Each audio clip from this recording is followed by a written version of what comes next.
Muitos pregadores hoje em dia talvez não falem com tanta profundidade e espiritualidade, talvez, eu disse talvez, porque estão mais preocupados com o conteúdo dos sermões e as curtidas que irão ganhar em suas redes sociais. Misericórdia, Senhor.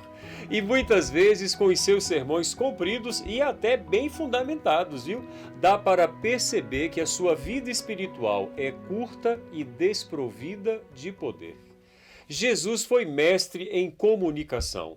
Ele aliava de modo perfeito a palavra e a imagem, o sinal e o ensinamento. Seus ensinamentos eram práticos, mas extremamente profundos e relevantes, mesmo naquela época. Posso afirmar com toda a convicção que Jesus usava nas condições do tempo os recursos modernos da comunicação. Permita-me citar um simples exemplo: o Twitter, uma rede social que permite enviar e receber atualizações pessoais de outros contatos em textos de até 280 caracteres. Eu tenho mais de 15 mil seguidores no Twitter e confesso que às vezes não é nada fácil se expressar com 280 caracteres. Agora, dê asas à sua imaginação e tente imaginar Jesus comunicando o reino de Deus no Twitter. Vou mostrar para você que se Jesus usasse essa rede social, ele não iria precisar usar os 280 caracteres para falar sobre o reino de Deus.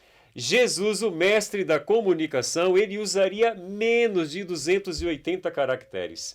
Todos os seguidores de Jesus com certeza curtiriam e retuitariam os twitters de Jesus. Com certeza seria impossível não guardar na memória também os twitters de Jesus. Veja alguns exemplos. O reino de Deus está próximo, convertei-vos, apenas 43 caracteres. Dai a César o que é de César e a Deus o que é de Deus, 55 caracteres. Ama o Senhor teu Deus com todo o teu coração, com toda a tua alma e com todo o teu entendimento, e ao próximo como a ti mesmo.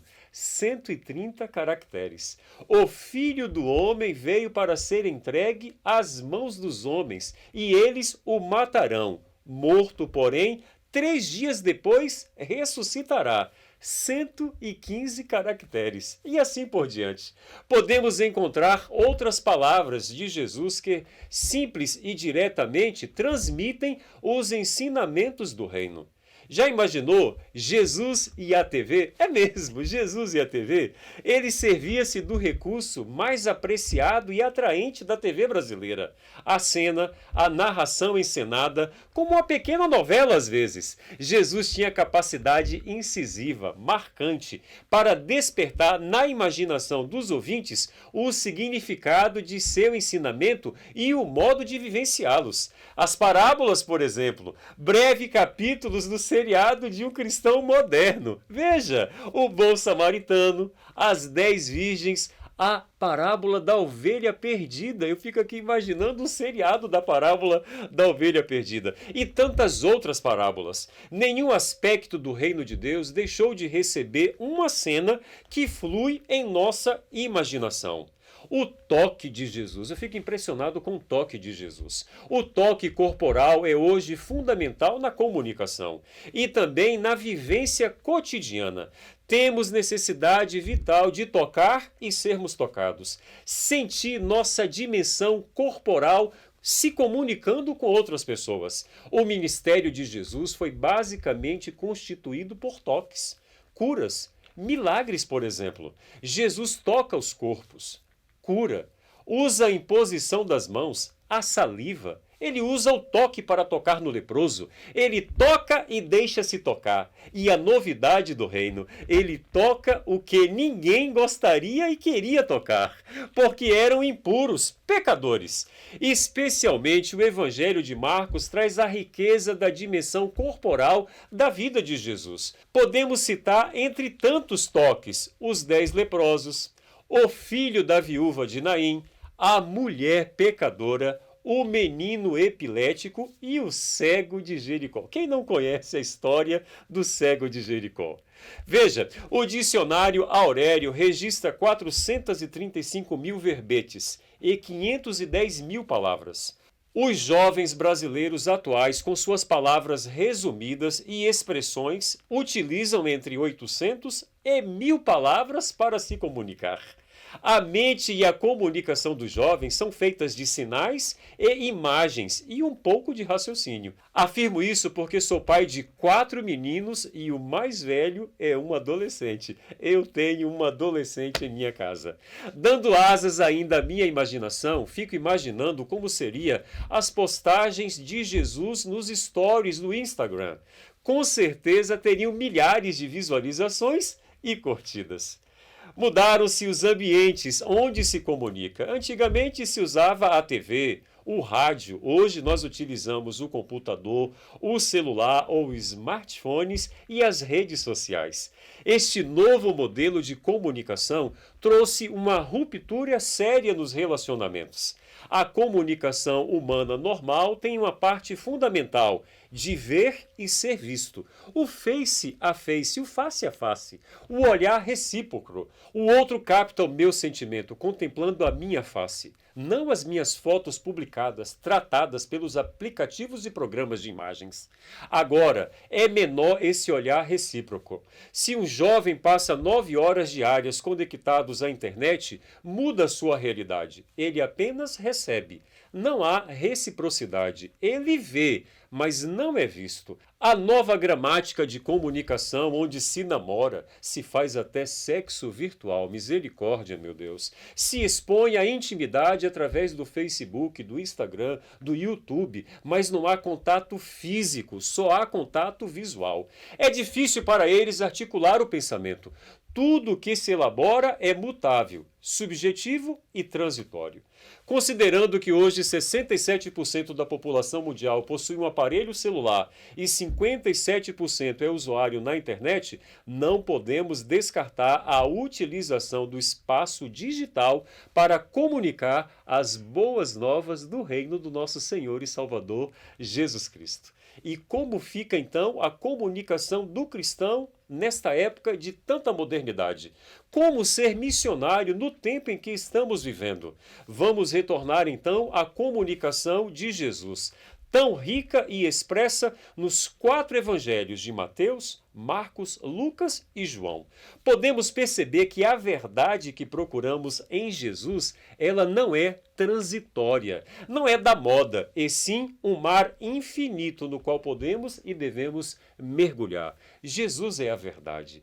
João 14, verso 6. O que mais me impressiona na leitura da palavra de Deus e tem chamado a minha atenção são os encontros que Jesus teve, os diversos encontros com diversos tipos de pessoas. Ao se encontrar com as pessoas, Jesus as cura, ensina, responde às perguntas e começa uma conversa. Por meio desses encontros e dos diálogos que são travados, podemos perceber a atitude e interesse de Jesus por cada pessoa. Jesus se interessa por você, meu amigo e minha amiga. Mas ao contrário do que se possa imaginar, Jesus não tem um discurso pronto, adotado para toda e qualquer situação. Ainda que sua mensagem seja consistente, a conversa se adapta à realidade e à necessidade de cada ouvinte. Isso revela, de um lado, o aspecto contextual do ministério do nosso Senhor e Salvador, Jesus Cristo. Isto é, ele se comunica com as pessoas a partir da realidade de cada uma delas. De outro lado, isso mostra a diversidade de classes sociais, religiosas, culturais e étnicas com que Jesus teve contato em seu ministério. Há uma grande diversidade aqui. O Evangelho de Mateus, por exemplo, em particular, registra muito desses encontros de forma de diálogo. Posso ver em Mateus pelo menos 3 grupos específicos com quem Jesus frequentemente se encontrou e um último grupo que chama multidões, pois na verdade é um misto de diversos grupos. A maior parte dos diálogos de Jesus foi com os discípulos. O segundo grupo com quem Jesus mais conversou foram os religiosos, fariseus, saduceus, principais das sinagogas, entre outros. E o terceiro grupo foram os enfermos, dentre estes, alguns até estrangeiros. Ao observar esses encontros, vemos como a atitude de Jesus para cada um dos grupos era bem distinta e relevante. Os discípulos foram aqueles a quem Jesus instruiu de forma bem mais particular, bem de forma íntima, posso dizer assim. Muitas vezes, Jesus os repreendia por não compreenderem o significado do que ele falava e fazia. Veja Mateus capítulo 15, versos 15 a 18. Aprendemos muitas coisas a respeito da mensagem do reino e da própria missão de Jesus a partir desses diálogos, a forma como Jesus se comunicava. Essas conversas de Jesus com os discípulos servem não só para instruir os discípulos, mas também nos instruir na atualidade. Os discípulos representam aqueles que seguem a Jesus, mas nem sempre entendem os atos e palavras do Mestre. Porém, eles têm o privilégio de estar bem próximo de Jesus para ouvir dele as próprias explicações. Os religiosos são o segundo grupo com quem Jesus mais conversou quando esteve aqui na terra: fariseus, saduceus e escribas. Porém, esse grupo não é retratado de maneira muito positiva nos evangelhos. E Mateus não é diferente. Jesus raramente toma a iniciativa de conversar com eles. Em geral, os religiosos questionavam ou procuravam colocar Jesus à prova. Pode um negócio desse? Jesus é rigoroso com eles. Muitas de suas parábolas contêm juízo contra esse tipo de religiosidade. E que este grupo representa a religião estabelecida e uma forma legalista e exclusiva de fé. Jesus condena esse tipo de religião, apesar de tão zelosos, leva as pessoas a rejeitarem e discriminarem os que seguem os mesmos preceitos. Jesus também conversa muitas vezes com os enfermos. Apesar de Mateus registrar que Jesus fazia muitas curas e milagres, Mateus capítulo 4, 23 a 25, capítulo 9, 35, são poucos os diálogos com as pessoas enfermas, com as pessoas que eram curadas. Dos 11 diálogos com os enfermos, 8 se encontram nos capítulos 8 e 9, ou seja, entre o Sermão da Montanha e o Sermão de Envio dos 12, capítulo 10 de Mateus. Esses relatos de cura têm o propósito de ensinar aos discípulos sobre o ministério de Jesus, a quem deu-lhes autoridade sobre espíritos imundos para os expelir e para curar toda sorte de enfermidade. Mateus capítulo 10, verso 1. Servem também para demonstrar a compaixão do nosso Senhor Jesus para com os enfermos e aflitos. Há um conjunto de diálogos formado por diversos tipos de pessoas não caracterizadas socialmente, religiosamente ou politicamente como um grupo definido. Na verdade, trata-se das pessoas que tinham interesses diversos e de diferentes grupos, assim como de grupos anônimos, as quais Jesus a chamava de multidão. Esses diálogos revelam a sensibilidade de Jesus a diversos tipos de pessoas e servem para revelar quem de fato era Jesus. Por meio desses diálogos, Jesus é revelado como Filho amado, Filho de Deus, o Cristo, o Mestre, que veio para servir e dar a sua vida em resgate de muitos. Gente, coisa tremenda!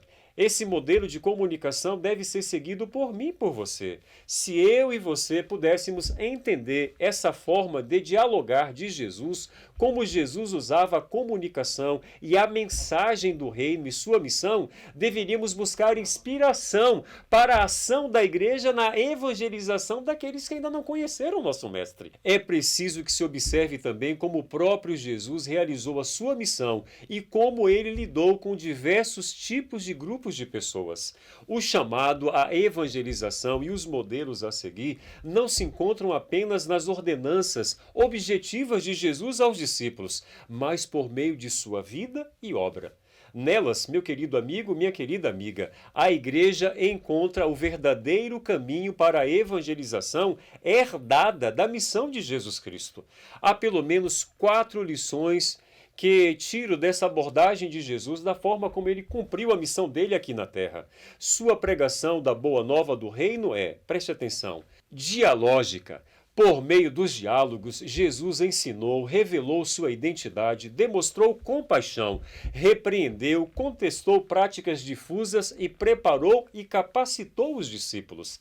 Esse caráter dialógico da proclamação e do ensino de Jesus serve de lição às abordagens contemporâneas de comunicação do Evangelho. Mesmo que Jesus tenha se comunicado às multidões, foi por meio dos diálogos que ele se comunicou particularmente com pessoas que o procuravam. A comunicação de Jesus foi vivencial.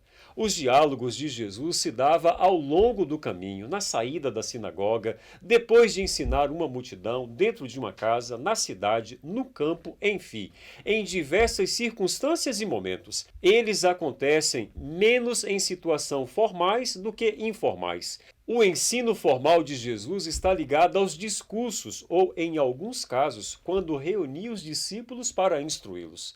Boa parte dos diálogos se dá na informalidade e, particularmente, em situações de vivências íntimas e existenciais. Foram em momentos de conflitos especiais, como enfermidade, morte e opressão, que Jesus conversa com as pessoas e manifesta a sua terna compaixão. A comunicação de Jesus era contextualizada. A sua comunicação e o conteúdo da mensagem se dá de forma direcionada a cada grupo específico. A evangelização contextualizada reúne pessoas das mais variadas realidades e situações, gerando assim um grupo heterogêneo de pessoas.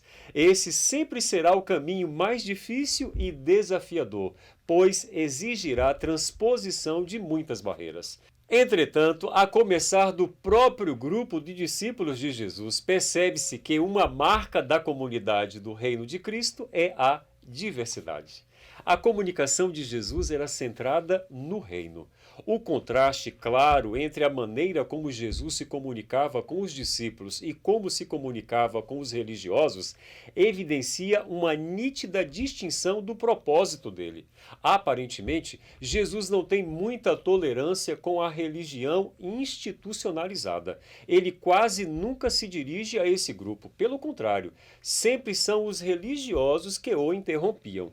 Isso sugere o princípio de Jesus. Ele não tinha um projeto para a religião institucionalizada. No entanto, Jesus ensinava valores como a fé, o arrependimento, esperança e a confiança em Deus. Jesus, como um grande comunicador, o mestre em comunicação, nos ensinou diversos princípios relevantes que podemos seguir na atualidade para comunicar o reino de Deus e estabelecer o reino de Deus não só na nossa comunidade, mas dentro de nós, na nossa própria maneira de viver.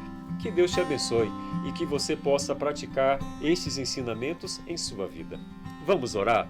Nosso Pai Celestial, como é bom saber que Jesus usou, Senhor, as técnicas da comunicação moderna. Que possamos seguir o exemplo e o modelo de Jesus para comunicar de maneira eficaz as boas novas no reino àqueles que ainda não tiveram o privilégio de conhecer a Jesus. Nós te pedimos isso em nome de Jesus. Amém. Fica com Deus, fica na paz e até a próxima.